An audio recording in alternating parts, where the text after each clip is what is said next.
Good afternoon, everyone. I'm Garima, and the topic of my today's presentation is decoding organ-specific breast cancer metastasis through single-cell metabolic modeling. So, as we all know, that breast cancer is one of the most incident cancer among women, and it has been predicted that it will be there are about 3 million new cases that are being predicted by 2020 40. So, as we can see that here, as the breast cancers moves through stages, the 5-year survival rate decreases. So, in 1889, the Stephen Pigott discovered a distinct pattern in the distribution of organs affected by cancer metastasis. So, the cancer metastasis is not a non-random. It's the non-random distribution of a metastasis, and which is known as metastatic organotropism. So there are different metabolic adaptations which are seen during different metastatic organotropism during breast cancer. So cancer cells that metastatize to liver, bone, or brain, they need to have different metabolic adaptations, different metabolic environments to survive in, which may include changes in energy, nutrient sources, organ-specific metabolites, and the metabolic interactions between the organ-specific cells and cancer cells. So the idea of the study was to find out what all metabolic adaptations does cancer cells have during their metastasis towards different organs. So for that, we have used a single cell RNA-seq data, which includes three cell lines data. These are the PDX cell lines. And from there, we have UCD46, UCD4, UCD65. The first two cell lines, they are known for liver organotropism, and the UCD65 is known for bone and brain organotropism. So using this information, the single cell RNA-seq data, we first pre-processed this data. It went through different steps of quality control. Then the cells of these different cell lines were integrated using the canonical coefficient analysis method. Then we had the normalization, and we also identified highly variable genes and removed them from the data. Then the data was scaled, and then the dimensionality reduction was done. And from there, we can see that in this UMAP, we can see that the first two patients, that is P1 and P2, are for the liver, and the third one is for the bone and brain, which is here. And these two are clustering together. Then we were mainly interested in the epithelial cells. So we used the epithelial cell markers, and we just filtered out the cells that were epithelial cells and removed all the other cells from our analysis. And the distribution of epithelial cells in different patients is shown in here. So next, we were interested in knowing the metabolic adaptation. For that, we used genome scale metabolic models, which are instrumental tools for studying in silico metabolism.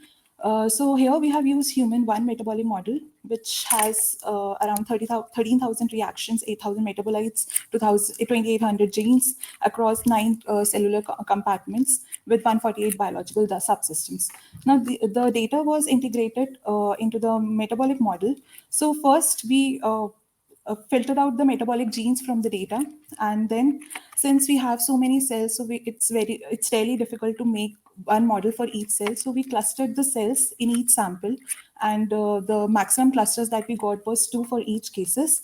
And the model extraction method that we used was TINET. And from there, for each patient, so also the data has 2 different categories: the primary tumor as well as the secondary tumor where it has metastatized. So for example, for the first patient, we have the data for the liver organ as well as the breast primary organ. So we had 2 clusters. So for each cluster, we made each metabolic model. So in total, we have 14 models for each cluster for each patient.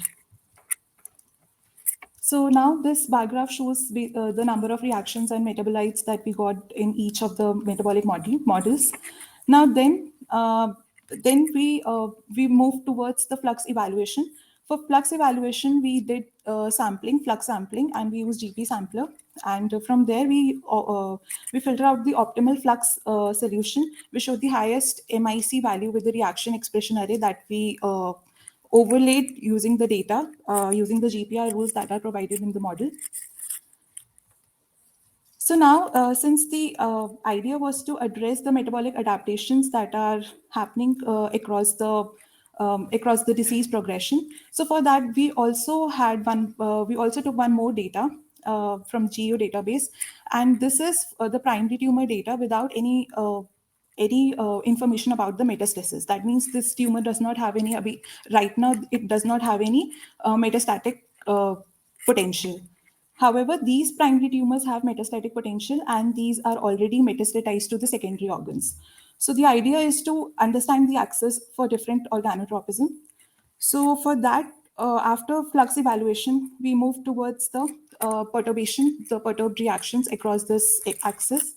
So this was the methodology that we used to find the perturbations, since we have a lot of complexities, we have clusters, and then we have different organs. So this was the huge methodology that we followed. Moving forward, we had these are the distribution of the reactions that we got perturbed during different organotropisms.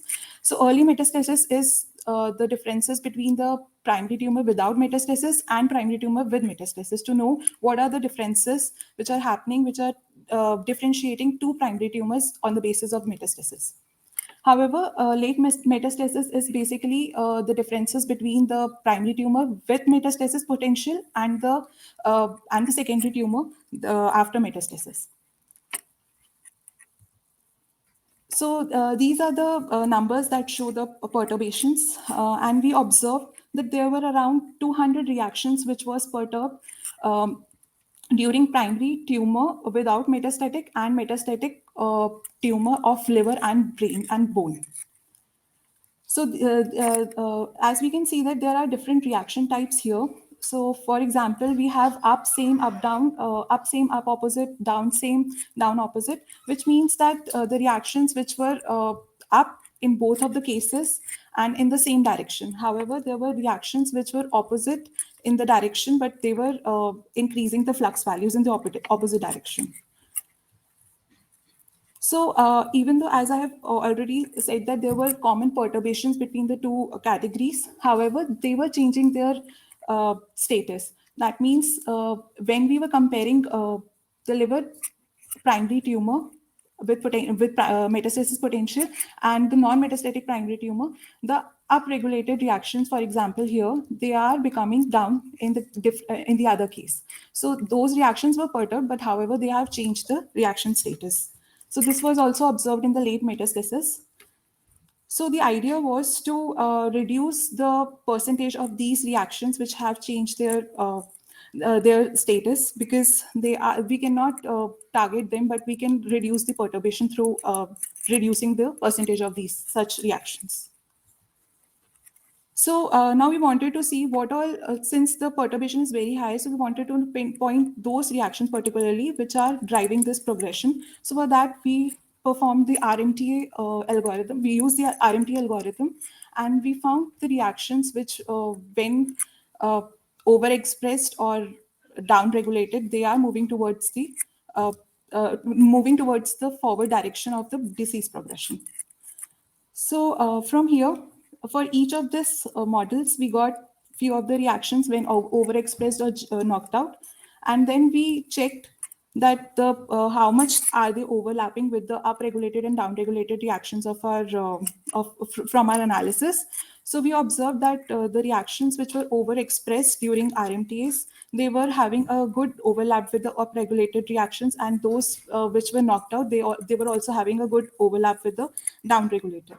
So when we did the biological implications of these reactions, so we got for the liver, there are few genes that were linked with the liver. For example, we got PTK1, PKFB3, TKTL. These are like glycolysis regulators, and they promote the Warburg metabolism.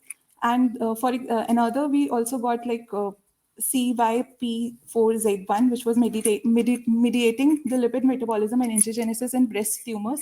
And these genes were specific to the liver organotropism. Similarly, we got few for the bone and brain. For bone, the lipid metabolism was downregulated. However, the serine glycine metabolism was upregulated. For the brain, we had the arginine depletion, and there was a lot of immune metabolic crosstalk happening. So summarizing, now this study is in a very early phase. So we are trying to have other analysis that are going to be done later. So summarizing the study, we have provided a conceptual framework for our understanding of metabolic adaptations during different breast organotropism. We built 14 tissue-specific metabolic models that were built using the single-cell RNA-seq data and TNIT algorithm. And then flux sampling was performed for flux evaluation. And we established the disease progression map, and we explored the gene overexpression and knockout strategies to understand the cause of the disease progression. And there were key metabolic alterations which were specific to each organotropism. So the future directions for the study is to assess the perturbations that we have found, whether they are having any effect on the cancer cell growth, on the biomass of the cancer cells by simulating their effect. And then we are planning to do the drug repurposing to identify if there are any drugs that could be given in combination with the chemotherapeutic drug to reduce or to revert back the disease progression. And then we are planning for the in vitro validation once this in silico and drug repurposing goes by. So lastly, I would like to acknowledge my supervisor, my lab members, and my family, and also THSTI, which is my home institute for computational facilities, and DBT India for granting me the travel grant for this conference. Also, I'm looking for a postdoctoral options, and so if anybody has any information, kindly contact me. Thank you.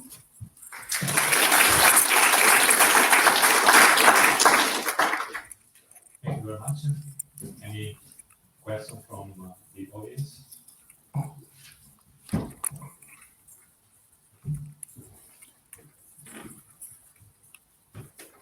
Thank you for the interesting talk.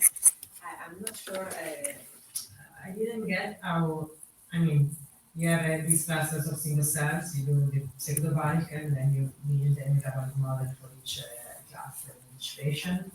But how, from the pseudobulk to the cluster-specific model, which algorithm do you use to customize your model? Which algorithm? Which iNet. iNet. Okay, sorry. TiNet. And then another question, for the flux sampling, you use the GP sampler. And did you, given that with that sampling, you can have undersampling problems, do you use multiple batches? So, I mean, do you sample different batches of the same models and then put them together? Because this is quite important. So for sampling, I think GP sampler has a default like twice the number of reactions of the model. It does that sampling points. And from that batch, I took the flux profile, which has the most largest or the highest MIC with the reaction expression array, which is evaluated using the GPR rules that we have in the model. Okay, so you pick from example, okay, but you didn't perform many samplings, many batches. You did perform many. Not many batches, but one batch, but many points in that batch. Yeah, but I would recommend, I mean, just to have a check because even if you have a very high sample size, but you do not sample in different batches, you always get stuck in the same region of the visible region. So I would just recommend doing that. Very nice work. Thank you. Thank you. I think Ron has a question for you.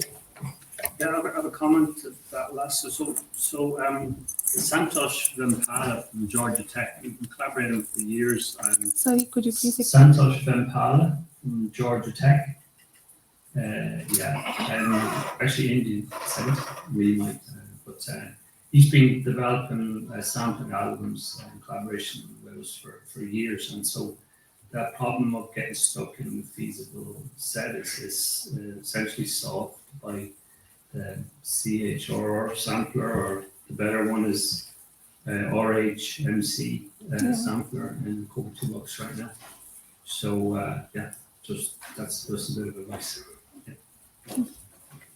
Thank you for the presentation. And thank you very much again for the speaker.